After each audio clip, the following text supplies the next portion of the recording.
I've been very weird lately about Tesla stuff.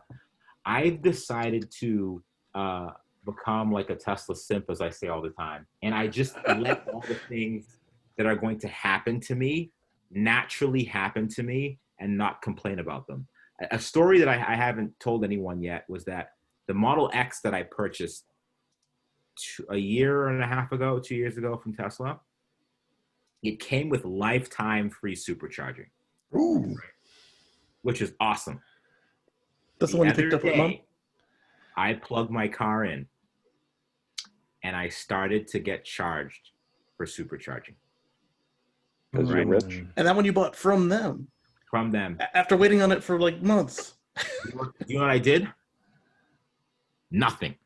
I sat down and I was eating I think I was eating like a yogurt. Ate my yogurt and I said, you know what? I'm going to be a simp.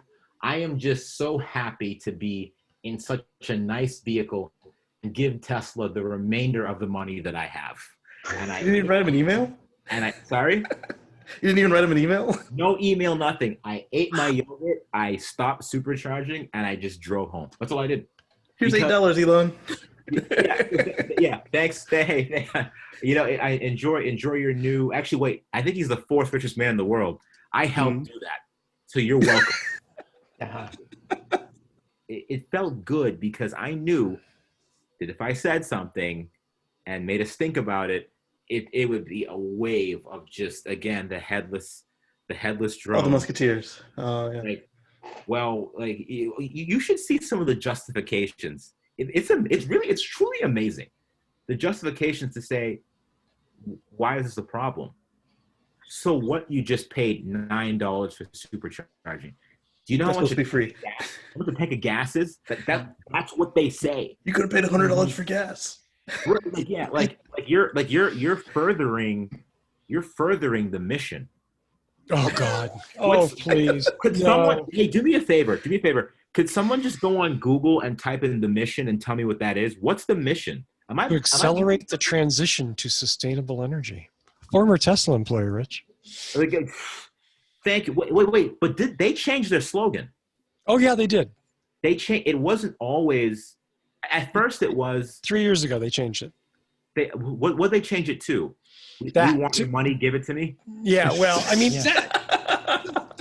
the problem. Yeah. I mean, that calls for a lot of opinion. I mean, that the mission is kind of bullshit anyway, because where's home energy and where's everything else that, you know, where are all the mission things like solar superchargers and solar on the factories and all of that sustainable crap that they greenwash. Speaking of that, what happened to the solar roofs? Is that I don't follow a lot of stuff. Like, is that a thing?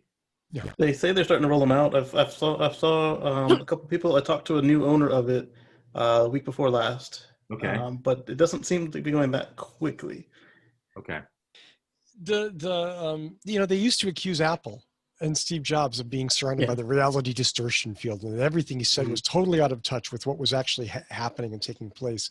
And honestly, Apple at its worst doesn't hold a candle to Tesla and Elon time and Elon promises and all of the stuff. You know, it's just horrifying. And the sad part is there's a lot of good engineering in the cars, and the cars are really cool. The first time I got my butt in a Roadster in 2009, God, could it have been that long ago?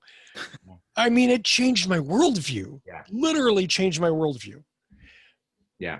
But we've gotten so wrapped up in all this other stuff, a $2,100 stock price and all this other things. It seems to have kind of polluted itself.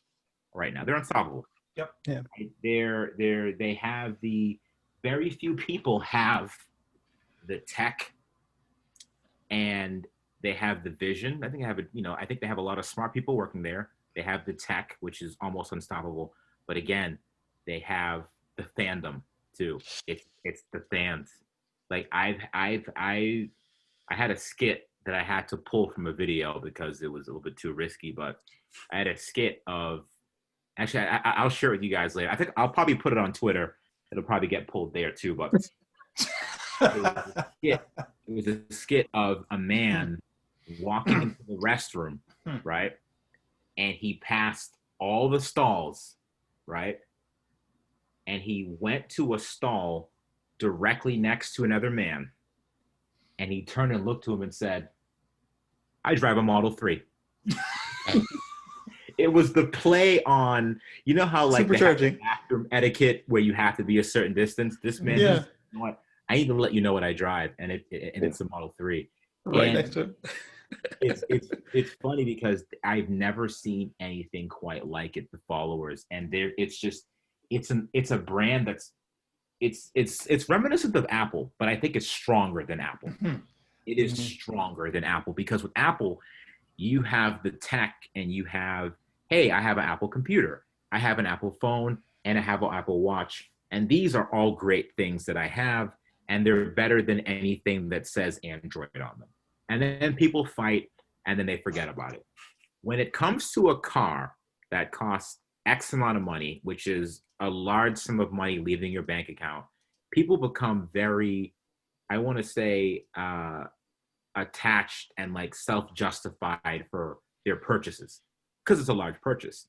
Yeah. So you have Tesla, you have the cars. Oh, my wife has an X. My daughter has a 3. I have an S. It's a perfect ecosystem. But not only are you talking up, the brand and how great their products are, but there's also a second thing, which is the mission. So not only are you buying great products, but you're also promoting sustainability being green. So like it's impenetrable because Teslas are better than your cars for a billion reasons, because not only is the tech great, my car drives itself. When it breaks, I can't take it anywhere else but Tesla. And, and I'm saving the world at the same time. It's a real, it's hard to argue with a lot of those things. So do you think that part of Tesla's pitch is sustainability? To say, like, do you think they're kind of using that as a leverage point to say, hey, listen, you should buy these cars? Because, and people always say, where's the sell? At the end of the day, at the very end of the day, Tesla is a business. They're only in it for, I would argue, they're in it to make lots of money, which they are. Like, do you think that Tesla would make a decision that could potentially hurt their stock, but be more green at the same time? You get what I'm saying? Oh, not publicly. But yeah. You know what I mean? Like, you mean aside from Musk himself on the Twitter? The company probably not, but Musk could do it. Yeah, I question that. Do you think that Tesla would raise the price of each vehicle by $10 or lose a $10 to $15 profit on each vehicle to, in turn, do something that's more green for the environment? Let's just say there was a part that they were making that they were getting from China that was a very low price, but that part was made with, who knows, slave labor, and like people were beaten to death to make that part, right? Yeah. Do you think that they would continue to make that part, or do you think they would stop to making that part at the risk of losing profit on each vehicle? Well, only if people found out about it. If the Model 3 goes from chrome to black, I would say that would be an example of them walking the walk because of the electroplating process. Now, would they always do the right thing and always do it the first like that? I don't know, but like all the times they could have left the price the same and they end up dropping it instead. So it's kind of a mixed bag. Sometimes you feel that they're doing the right thing, and sometimes you feel that they this is a company that has over 3 dozen EPA violations in their Fremont paint shop. But don't forget they inherited a lot of them too, though. No, they're all since Tesla started production. Oh, you're saying the new ones? Okay, the new ones. Okay. But even if they inherited it, how long have they been there? How long have they had to fix it? Well, what's that? 15 years now? 18? This is a company that flaunted the COVID and said we're going to keep doing it. Eventually, they stopped for a couple of weeks, and they went back a week before everybody else was allowed to, because they do whatever they want, and their fans applaud them for that. They love that renegade, rogue, we take care of ourselves, we do what we want kind of thing appeals to a lot of Tesla owners who aren't necessarily very green. Some are. Some like the speed, the price, the exclusivity. Yeah. Tech. My opinion. Yeah, with the return to the factory, I thought it was weird and I didn't care for it. But once he showed the plan that they lifted from their China factory, I was like, okay, well, at least they're not just going out there willy nilly. But it still felt like they weren't doing the right thing.